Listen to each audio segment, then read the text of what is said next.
Bom dia. Excelentíssimo senhor presidente do Supremo Tribunal Federal, Ricardo Lewandowski. Excelentíssimo senhor presidente do Senado Federal, Renan Calheiros. Excelentíssimas senhoras senadoras e excelentíssimos senhores senadores. Cidadãs e cidadãos de meu amado Brasil. No dia 1º de janeiro de 2015, assumi meu segundo mandato à presidência da República Federativa do Brasil. Fui eleita por mais de 54 milhões de votos. Na minha posse, assumi o compromisso de manter, defender e cumprir a Constituição, bem como o de observar as leis, promover o bem geral do povo brasileiro, sustentar a União, a integridade e a independência do Brasil. Ao exercer a presidência da República, respeitei fielmente o compromisso que assumi perante a nação e aos que me elegeram. E me orgulho disso. Sempre acreditei na democracia e no Estado de Direito. E sempre vi na Constituição de 1988 uma das grandes conquistas do nosso povo. Jamais atentaria contra o que acredito ou praticaria atos contrários aos interesses daqueles que me elegeram. Nesta jornada para me defender do impeachment, me aproximei ainda mais do povo. Tive oportunidade de ouvir seu reconhecimento, de receber seu carinho. Ouvi também críticas duras ao meu governo, a erros que foram cometidos e a medidas e políticas que não foram adotadas. Acolho essas críticas com humildade, até porque, como todos, tenho defeitos e cometo erros. Entre os meus defeitos não está a deslealdade e a covardia. Não traio os compromissos que assumo, os princípios que defendo ou os que lutam ao meu lado. Na luta contra a ditadura, recebi no meu corpo as marcas da tortura. Amarguei por anos o sofrimento da prisão. Vi companheiros e companheiras sendo violentados e até assassinados. Na época, eu era muito jovem. Tinha muito a esperar da vida. Tinha medo da morte, das sequelas da tortura no meu corpo e na minha alma. Mas não cedi. Resisti. Resisti à tempestade de terror que começava a me engolir, na escuridão dos tempos amargos em que o país vivia. Não mudei de lado. Apesar de receber o peso da injustiça nos meus ombros, continuei lutando pela democracia. Dediquei todos esses anos da minha vida à luta por uma sociedade sem ódios e intolerância. Lutei por uma sociedade livre de preconceitos e de discriminações. Lutei por uma sociedade onde não houvesse miséria ou excluídos. Lutei por um Brasil soberano, mais igual e onde houvesse justiça. Disso tenho orgulho. Quem acredita, luta. Aos quase 70 anos de idade, não seria agora, após ser mãe e avó, que abdicaria dos princípios que sempre me guiaram. Exercendo a presidência da República, tenho honrado o compromisso com o meu país, com a democracia, com o Estado de Direito. Tenho sido intransigente na defesa da honestidade na gestão da coisa pública. Por isso, diante das acusações que contra mim são dirigidas neste processo, não posso deixar de sentir na boca novamente o gosto áspero e amargo da injustiça e do arbítrio. E por isso, como no passado, resisto. Não esperem de mim o obsequioso silêncio dos covardes. No passado, com as armas e hoje com a retórica jurídica, pretendem novamente atentar contra a democracia e o Estado de Direito. Se alguns rasgam o seu passado e negociam as benesses do presente, que respondam perante a sua consciência e perante a história pelos atos que praticam. A mim, cabe lamentar pelo que foram e pelo que se tornaram. E resistir, resistir sempre. Resistir para acordar as consciências ainda adormecidas, para que juntos finquemos o pé no terreno que está do lado certo da história, mesmo que o chão trema e ameace de novo nos engolir. Não luto pelo meu mandato, por vaidade ou por apego ao poder, como é próprio dos que não têm caráter, princípios ou utopias a conquistar. Luto pela democracia, pela verdade e pela justiça. Luto pelo povo do meu país, pelo seu bem-estar. Muitos hoje me perguntam, de onde vem a minha energia para prosseguir? Vem do que acredito. Posso olhar para trás e ver tudo o que fizemos, olhar para frente e ver tudo o que ainda precisamos e podemos fazer. O mais importante é que posso olhar para mim mesma e ver a face de alguém que, mesmo marcada pelo tempo, tem forças para defender suas ideias e seus direitos.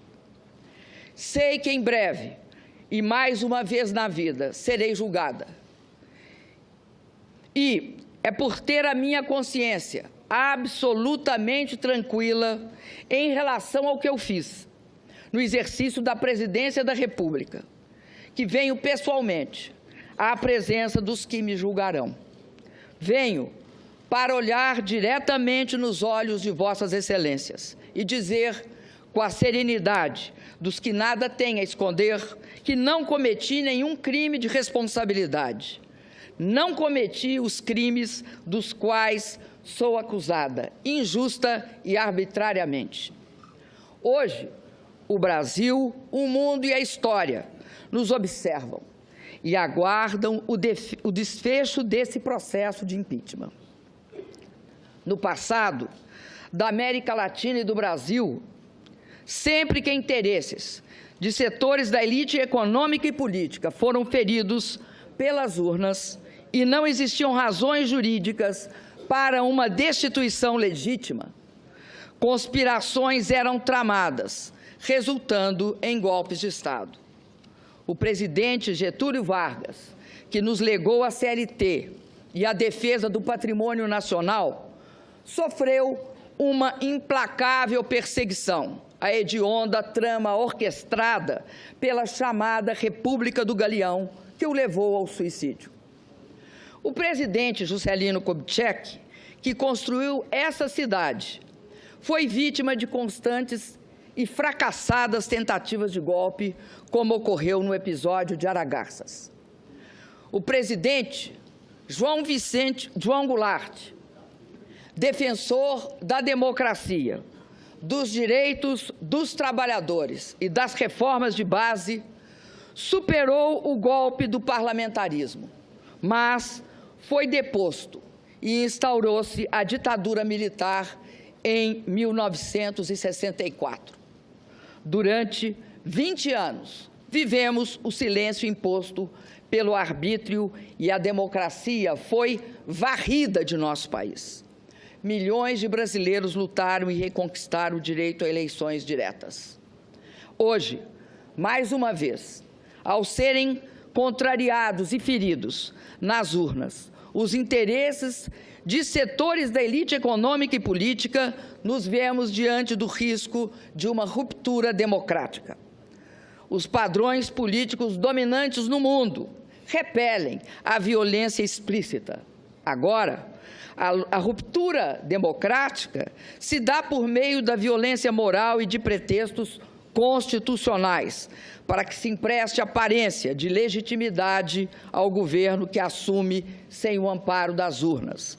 Invoca-se a Constituição para que o mundo das aparências encubra hipocritamente o mundo dos fatos. As provas produzidas deixam claro e inconteste que as acusações contra mim dirigidas são meros pretextos, embasados por uma frágil retórica jurídica. Nos últimos dias, novos fatos evidenciaram outro aspecto da trama que caracteriza esse processo de impeachment. O autor da representação, junto ao Tribunal de Contas da União, que motivou as acusações discutidas nesse processo, foi reconhecido como suspeito pelo presidente do Supremo Tribunal Federal. Soube-se ainda, pelo depoimento do auditor responsável pelo parecer técnico, que ele havia ajudado a elaborar a própria representação que auditou. Fica claro a parcialidade, a trama na construção das teses por eles defendidas. São pretextos, apenas pretextos para derrubar, por meio de um processo de impeachment, sem crime de responsabilidade, um governo legítimo, escolhido em eleição direta, com a participação de 110 milhões de brasileiros e brasileiras. O governo de uma mulher que ousou ganhar 2 eleições presidenciais consecutivas. São pretextos para viabilizar um golpe na Constituição, um golpe que, se consumado, resultará na eleição indireta de um governo usurpador. A eleição indireta de um governo que, já na sua interinidade, não tem mulheres comandando seus ministérios, quando o povo nas urnas escolheu uma mulher para comandar o país. Um governo que dispensa os negros na sua composição ministerial e já revelou um profundo desprezo pelo programa escolhido e aprovado pelo povo em 2014. Fui eleita presidenta por 54 milhões e meio de votos, para cumprir um programa cuja síntese está gravada nas palavras: nenhum direito a menos. O que está em jogo no processo do impeachment não é apenas o meu mandato. O que está em jogo é o respeito às urnas, à vontade soberana do povo brasileiro e à Constituição. O que está em jogo são as conquistas dos últimos 13 anos, os ganhos da população, das pessoas mais pobres e da classe média, a proteção às crianças, os jovens chegando às universidades e às escolas técnicas, a valorização do salário mínimo, os médicos atendendo a população, a realização do sonho da casa própria. O que está em jogo é um investimento em obras para garantir a convivência com a seca no semiárido. É a conclusão do sonhado e esperado projeto de integração do São Francisco. O que está em jogo é também a grande descoberta do Brasil, o pré-sal. O que está em jogo é a inserção soberana de nosso país no cenário internacional, pautada pela ética e pela busca de interesses comuns. O que está em jogo é a autoestima dos brasileiros e brasileiras, que resistiram aos ataques dos pessimistas de plantão, à capacidade do país de realizar com sucesso a Copa do Mundo e as Olimpíadas e as Paralimpíadas.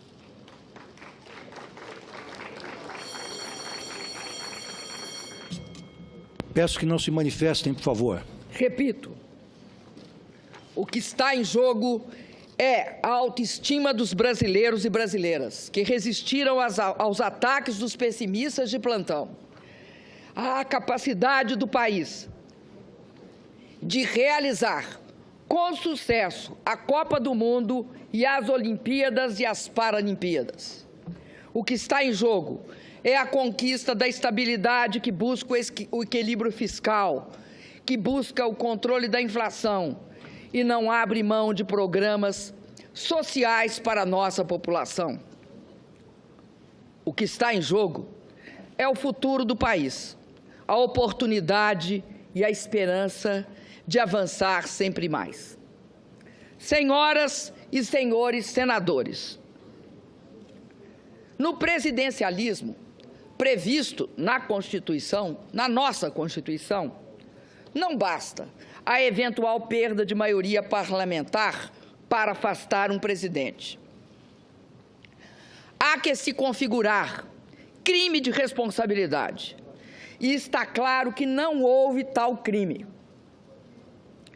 Não é legítimo, como querem os meus acusadores, afastar o chefe de Estado e de governo por não concordarem com o conjunto da obra.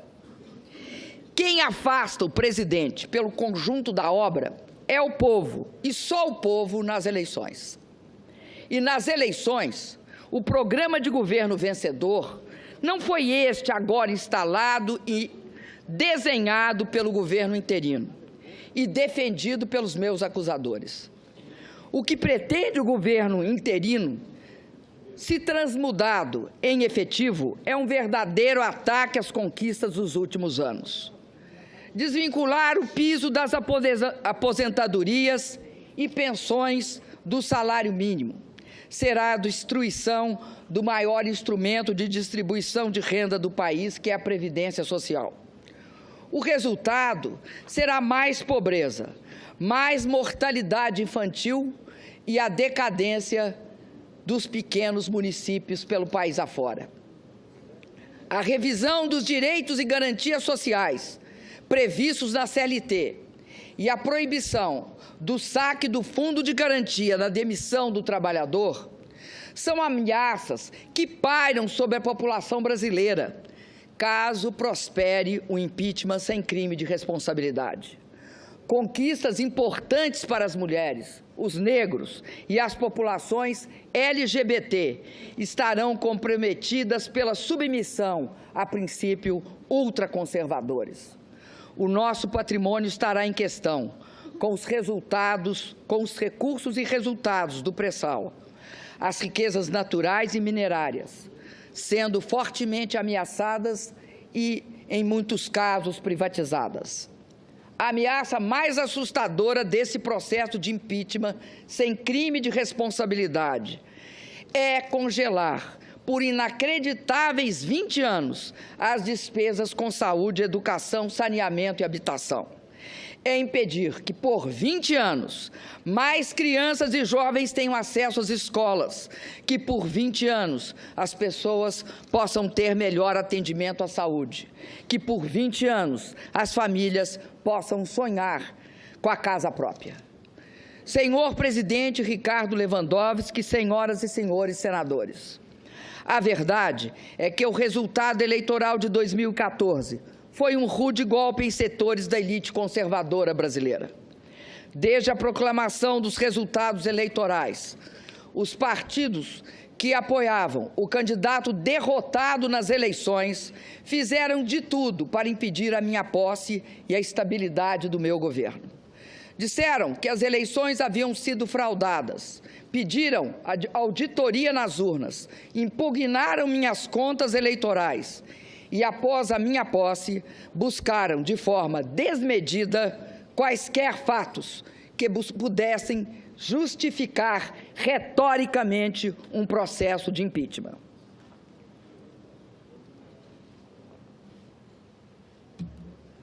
Como é próprio das elites conservadoras e autoritárias, não viam na vontade do povo o elemento legitimador de um governo.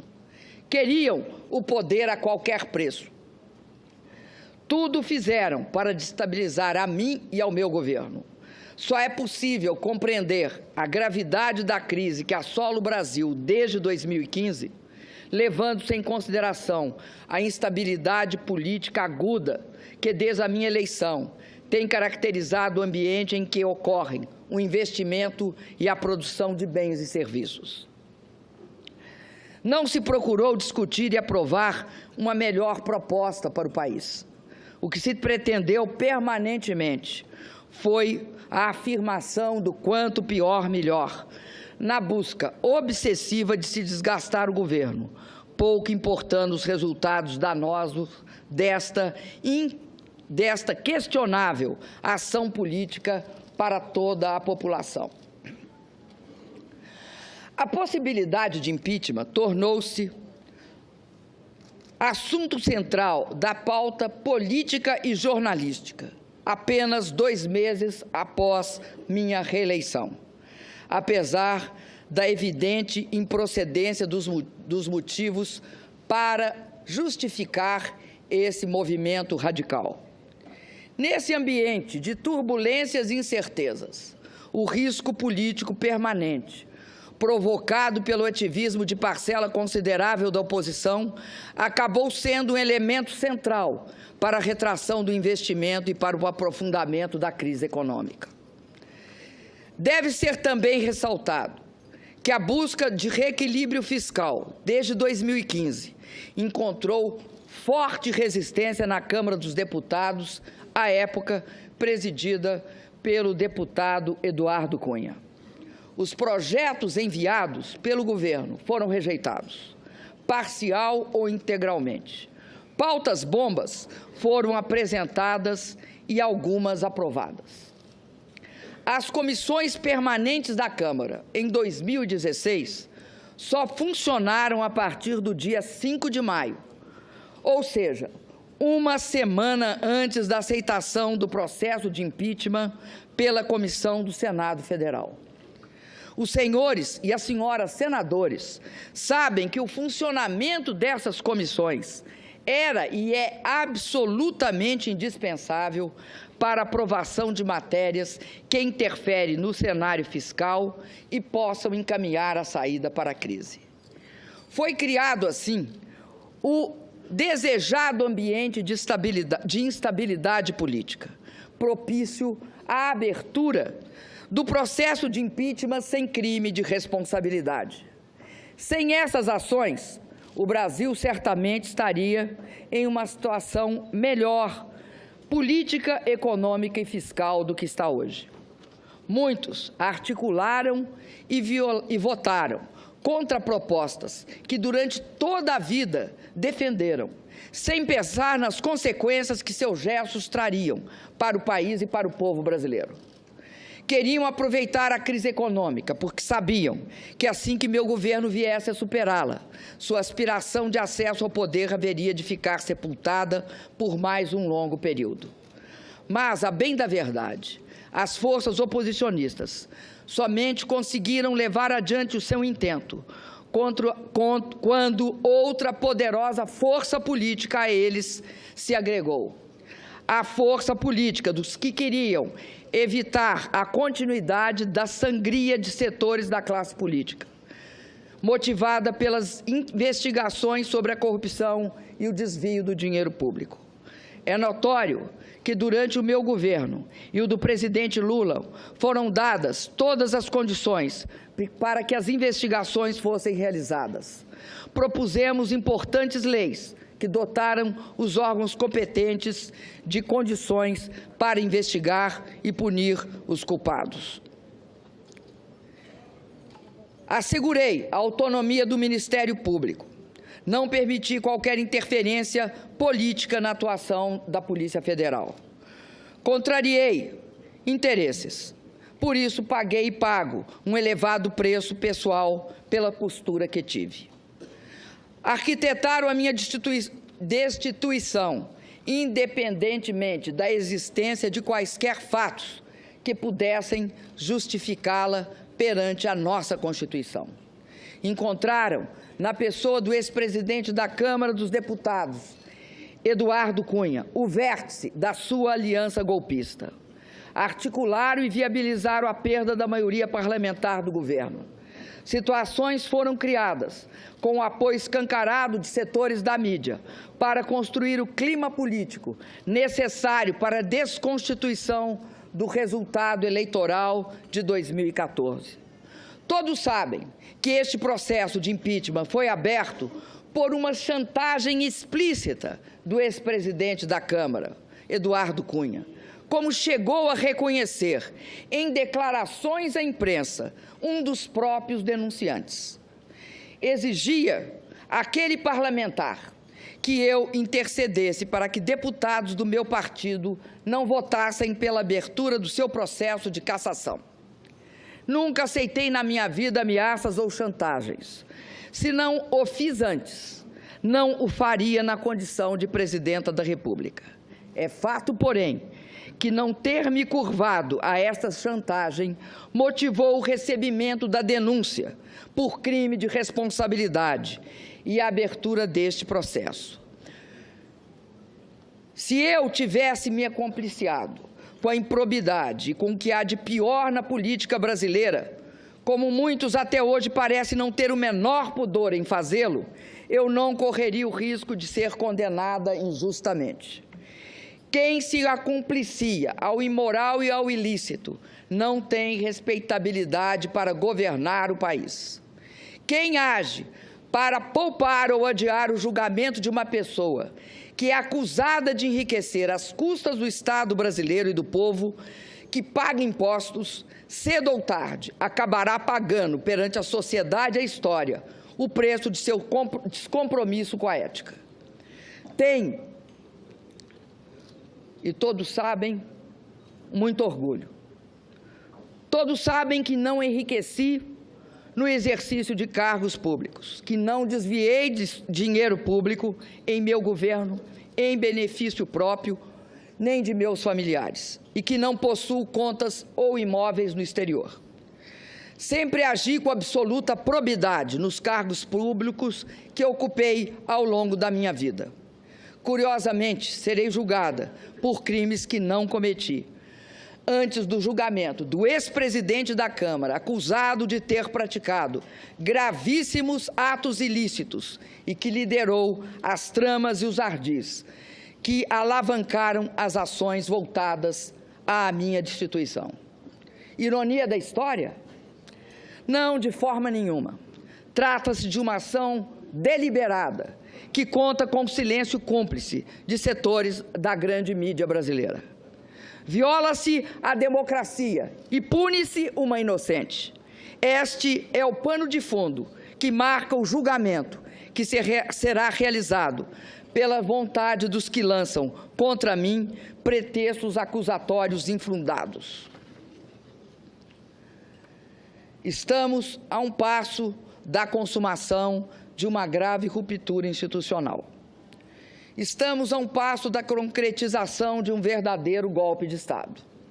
Senhoras e senhores senadores, vamos aos autos deste processo. Do que sou acusada? Quais foram os atentados à Constituição que cometi? Quais foram os crimes hediondos que pratiquei? A primeira acusação refere-se à edição de 3 decretos de crédito suplementar sem autorização legislativa. Ao longo de todo o processo, mostramos que a edição desses decretos seguiu todas as regras legais. Respeitamos a previsão contida na Constituição, a meta definida na LDO e as autorizações estabelecidas no artigo 4º da Lei Orçamentária de 2015, aprovadas pelo Congresso Nacional. Todas essas previsões legais foram respeitadas em relação aos 3 decretos. Eles apenas ofereceram alternativas para a alocação dos mesmos limites de empenho e financeiro estabelecidos pelo decreto de contingenciamento, que não foram alterados. Repito, pelos decretos de contingenciamento que não foram alterados. Por isso, não afetaram em nada a meta fiscal.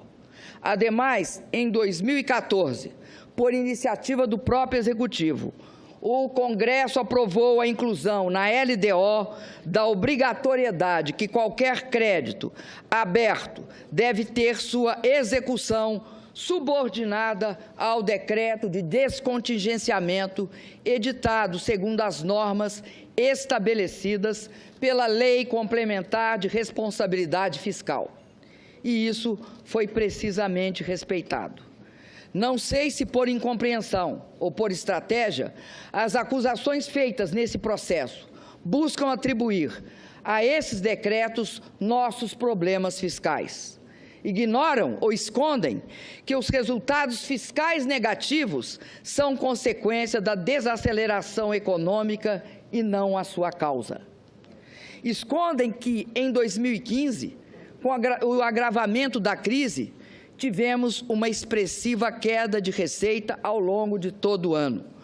Foram 180 bilhões a menos que o previsto na lei orçamentária. Fazem questão de ignorar que realizamos, em 2015, o maior contingenciamento de nossa história. Cobram que, quando enviei ao Congresso, em julho de 2015, o pedido de autorização para reduzir a meta fiscal, deveria ter imediatamente realizado um novo contingenciamento. Não o fiz porque segui o procedimento, que não foi questionado pelo Tribunal de Contas da União ou pelo Congresso Nacional na análise das contas de 2009. Além disso, a responsabilidade com a população justifica também nossa decisão. Se aplicássemos em julho o contingenciamento proposto pelos nossos acusadores, cortaríamos 96% do total de recursos disponíveis para a despesa da União. Isto representa um corte radical em todas as dotações orçamentárias dos órgãos federais. Ministérios seriam paralisados, universidades fechariam suas portas, o Mais Médico seria interrompido, a compra de medicamentos seria prejudicada, as agências reguladoras deixariam de funcionar. Na verdade, o ano de 2015 teria, para todos os efeitos fiscais, acabado em julho. Volto a dizer, ao editar esses decretos de crédito suplementar, agi em conformidade plena com a legislação vigente. Em nenhum desses atos, o Congresso Nacional foi desrespeitado. Aliás, este foi o comportamento que adotei em meus 2 mandatos. Somente depois que assinei esses decretos é que o Tribunal de Contas da União mudou a posição que sempre teve a respeito da matéria. É importante que a população brasileira seja esclarecida sobre este ponto. Os decretos foram editados em julho e agosto de 2015 e somente em outubro de 2015 o plenário do Tribunal de Contas da União aprovou a nova interpretação. O Tribunal de Contas da União recomendou a aprovação das contas de todos os presidentes que editaram idênticos decretos, atos iguais ao que eu editei. Nunca levantaram qualquer problema técnico ou apresentaram interpretação que passaram a ter depois que assinei estes atos. Querem me condenar por ter assinado decretos que atendiam às demandas da população, às demandas de diversos órgãos, inclusive do próprio Poder Judiciário, com base no mesmo procedimento adotado desde a entrada em vigor da Lei de Responsabilidade Fiscal em 2001? Por ter assinado decretos que, somados, não implicaram, como provado nos autos, em nenhum centavo de gastos a mais para prejudicar a meta fiscal?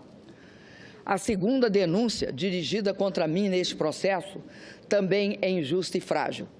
Afirma-se que o alegado atraso nos pagamentos das subvenções econômicas devidas ao Banco do Brasil no âmbito da execução do Programa de Crédito Rural, Plano Safra, para agricultura comercial e para agricultura familiar equivale a uma operação de crédito, o que estaria vedado pela Lei de Responsabilidade Fiscal. Como minha defesa e várias testemunhas já relataram, a execução do Plano Safra é regida por uma lei de 1992, que atribui ao Ministério da Fazenda a competência de sua normatização, inclusive em relação à própria atuação do Banco do Brasil. A Presidenta da República não pratica nenhum ato em relação à execução do Plano Safra. Parece óbvio, além de juridicamente justo, que eu não seja acusada por um ato inexistente. A controvérsia quanto à existência de operações de crédito surgiu novamente de uma interpretação do TCU cuja decisão definitiva foi emitida em dezembro de 2015. Novamente, é uma tentativa de dizer que cometi um crime antes da definição da tese de que haveria um crime. Uma tese que nunca havia surgido antes e que, como todas as senhoras e senhores senadores souberam em dias recentes, foi urdida especialmente para esta ocasião. Lembro ainda a decisão recente do Ministério Público Federal, que arquivou um inquérito exatamente sobre essa questão.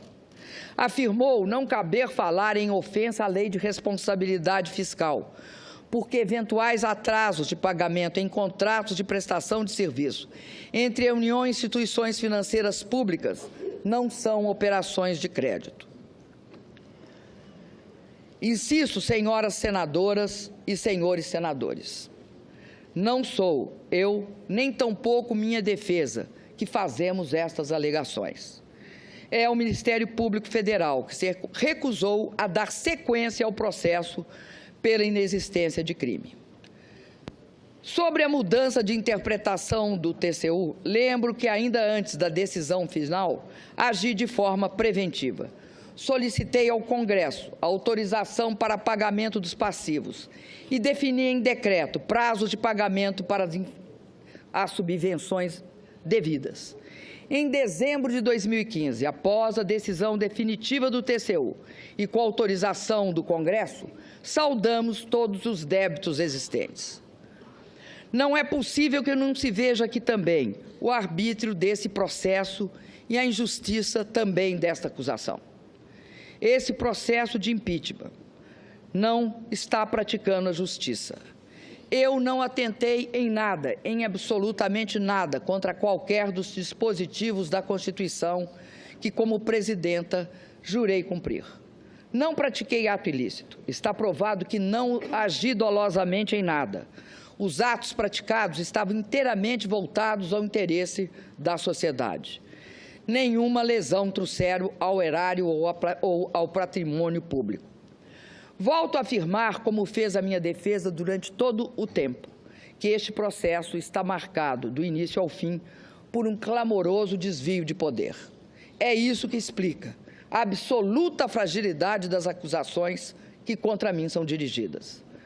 Tem-se afirmado que esse processo de impeachment seria legítimo, porque os ritos e os prazos teriam sido respeitados.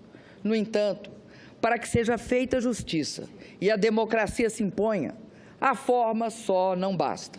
É necessário que o conteúdo de uma sentença também seja justo. E, no caso, jamais haverá justiça na minha condenação. Ouso dizer que, em vários momentos, esse processo se desviou clamorosamente daquilo que a Constituição e os juristas denominam o devido processo legal. Não há respeito ao devido processo legal quando a opinião condenatória de grande parte dos julgadores é divulgada e registrada pela grande imprensa antes do exercício final do direito de defesa. Não há respeito ao devido processo legal quando os julgadores afirmam que a condenação não passa de uma questão de tempo, porque votarão contra mim de qualquer jeito. Nesse caso, o direito de defesa será exercido apenas formalmente, mas não será apreciado substantivamente nos seus argumentos e nas suas provas. A forma existirá apenas para dar aparência de legitimidade ao que é ilegítimo por essência. Senhoras e senhores senadores, nesses meses, me perguntaram inúmeras vezes por que eu não renunciava, para encurtar este capítulo tão difícil da minha vida. Jamais o faria, porque tenho compromisso inarredável com o Estado democrático de direito. Jamais o faria, porque nunca renuncio à luta. Confesso a vossas excelências, no entanto, que a traição, as agressões verbais e a violência do preconceito me assombraram. E, em alguns momentos, muito me magoaram. Mas foram sempre superadas, em muito, pela solidariedade, pelo apoio e pela disposição de luta de milhões de brasileiras e brasileiros pelo país afora. por meio de manifestações de rua, reuniões, seminários, livros, shows, mobilizações na internet. Nosso povo esbanjou criatividade e disposição para a luta contra o golpe. As mulheres brasileiras têm sido, neste período, um esteio fundamental para minha resistência. Me cobriram de flores e me protegeram com sua solidariedade. Parceiras incansáveis de uma batalha em que a misoginia e o preconceito mostraram suas garras. As brasileiras expressaram nesse combate pela democracia e pelos direitos sua força e resiliência. Bravas mulheres brasileiras que tenho a honra e o dever de representar como primeira mulher presidenta da República. Chego à última etapa deste processo, comprometida com a realização de uma demanda da maioria dos brasileiros, convocá-los a decidir nas urnas sobre o futuro de nosso país. Diálogo, participação e voto direto e livre são as melhores armas que temos para preservar a democracia. Confio que as senhoras senadoras e os senhores senadores farão justiça. Tenho a consciência tranquila. Não pratiquei nenhum crime de responsabilidade. As acusações dirigidas contra mim são injustas e descabidas. Cassar em definitivo meu mandato é como me submeter a uma pena de morte política. Esse é o segundo julgamento a que sou submetida em que a democracia tem assento junto comigo no banco dos réus. Na primeira vez, fui condenada por um tribunal de exceção.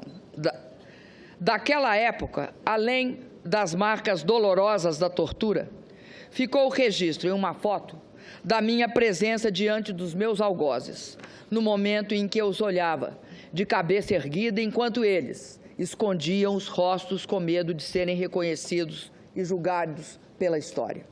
Hoje, 4 décadas depois, não há prisão ilegal, não há tortura.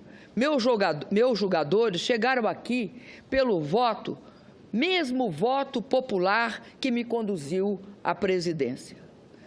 Tenho por todos, por isso, o maior respeito, mas continuo de cabeça erguida, olhando nos olhos dos meus julgadores.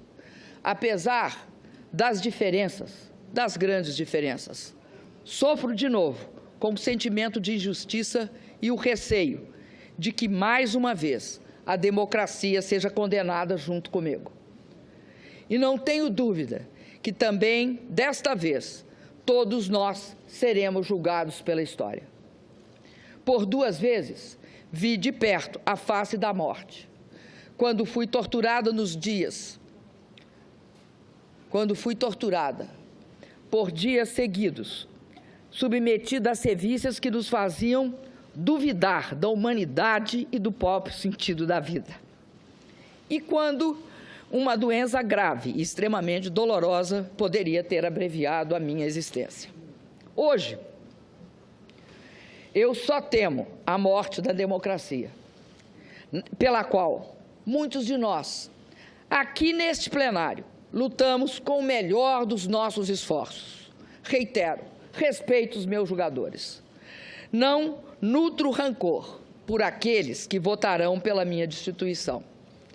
Respeito e tenho muito apreço por aqueles que têm lutado bravamente pela minha absolvição, aos quais serei eternamente grata. Neste momento, quero me dirigir aos senadores, que mesmo sendo de oposição a mim e ao meu governo, estão indecisos.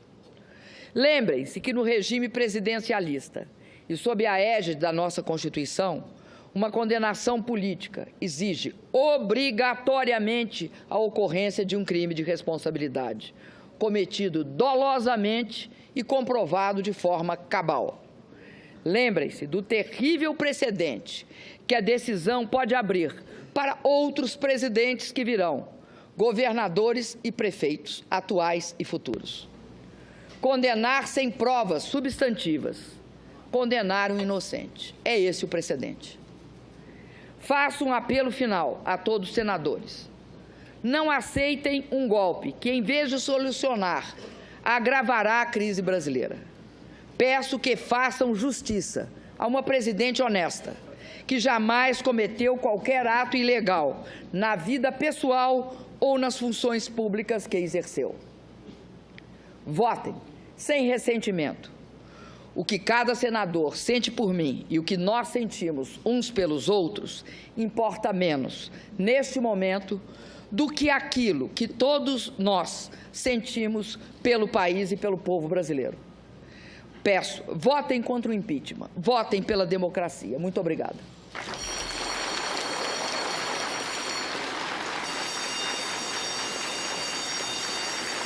Silêncio, por favor. Silêncio. Silêncio. Silêncio.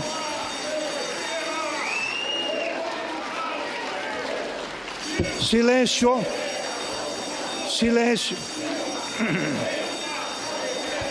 Está suspensa a sessão.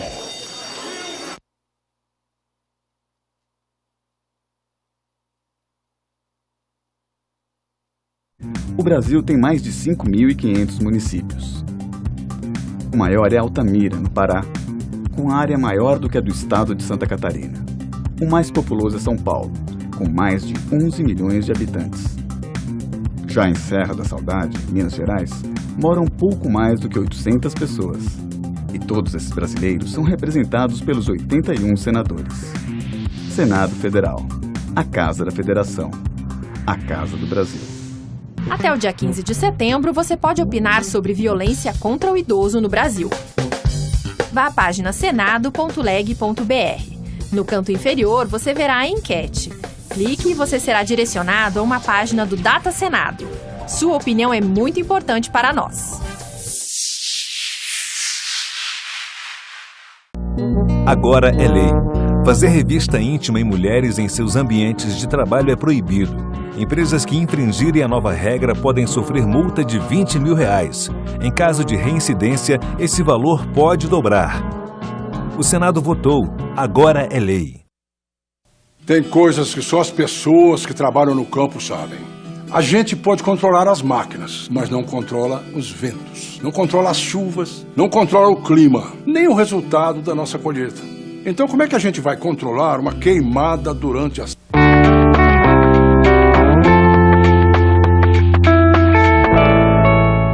Tendo em vista o procedimento a ser adotado nessa sessão sobre o direito de resposta pelas senadoras e senadores no que tange ao interrogatório da acusada.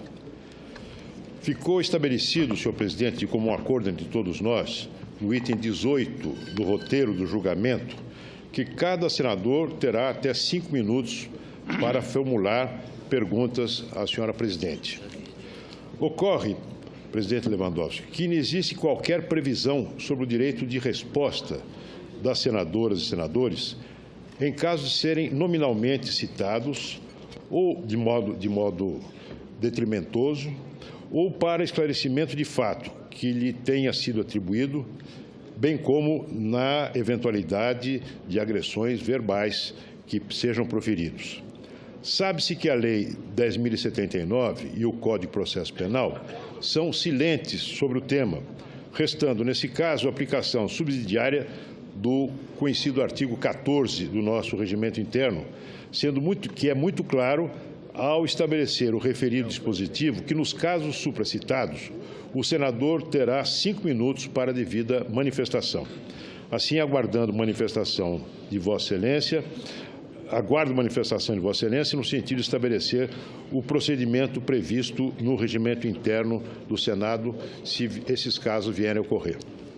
Agradeço a Vossa Excelência. Concedo a palavra ao eminente senador Humberto Costa para a contradita. Presidente, senhor presidente, senhores senadores, senhoras senadoras, em primeiro lugar, senhor presidente, na semana passada tivemos uma reunião conduzida por Vossa Excelência, com a presença do presidente dessa casa e de todos os líderes partidários, inclusive com a presença do eminente líder do governo. E foi nessa reunião que nós acertamos aquilo que consta hoje dos artigos 17 e 18 do roteiro da sessão de julgamento. Em segundo lugar, Vossa Excelência hoje, antes de iniciar os trabalhos, já abordou esse assunto e disse com todas as palavras que só haveria interrupção de qualquer resposta dada pela Presidenta da República se alguma ofensa nominal, pessoal, vier a ser feita e que isso é regido naturalmente pelo artigo 14. Por outro lado, há um entendimento do Supremo Tribunal Federal, a partir da Lei 11.719, de que o depoimento do réu faz parte do direito de defesa.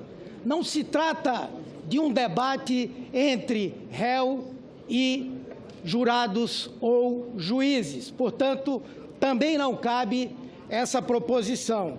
E, por último, senhor presidente, a utilização de palavras, quaisquer que sejam elas, desde que não ofensivas à honra de quem quer que seja, significa um cerceamento da liberdade de expressão.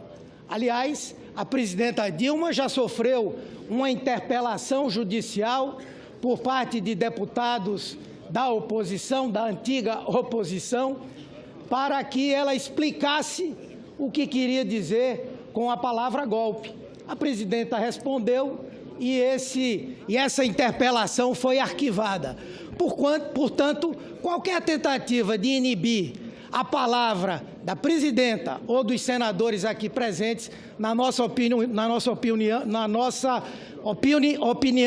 humildemente, Excelência, seria uma restrição à nossa liberdade de expressão. Por isso eu peço a Vossa Excelência que indefira essa questão de ordem. Pois não. Vou decidir. Queria dizer a Vossas Excelências que, como já observei em sessão anterior, em assentada anterior, porque a sessão é a mesma, que atualmente a lei, a doutrina e a jurisprudência consideram o interrogatório o ato culminante do processo penal. Exatamente o momento em que os acusados exercem a plenitude de seu direito de defesa. Neste momento, neste ato processual que ora realizamos, a senhora Presidenta da República, ela está defendendo o seu mandato, a sua honra pessoal e a sua biografia. Portanto, é natural que nós concedamos a ela uma amplitude maior de expressão. As senhoras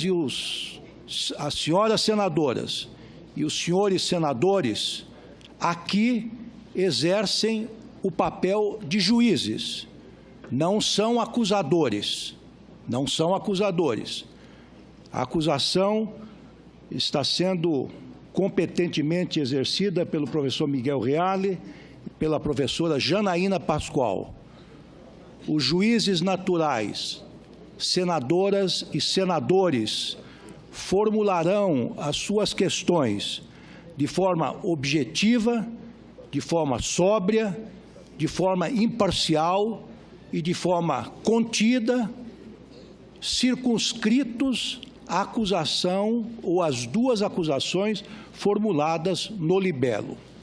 No entanto, como eu acertei naquela reunião que tivemos com as lideranças, caso alguma senadora ou algum senador seja injuriado por qualquer forma, coisa que não acredito, tenho a convicção que isso não acontecerá, este presidente garantirá, após a resposta da senhora presidente, garantirá a palavra para que ele possa, eventualmente, repelir a injúria.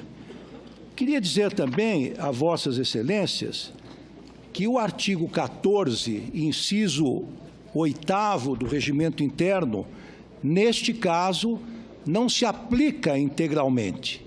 Ele deve ficar ou deve ser aplicado com temperamento pelo presidente da República, nesta hipótese, pelo presidente do Supremo Tribunal Federal, nesta hipótese a qual eu me referi, no caso de algum senador ou senadora seja injuriado.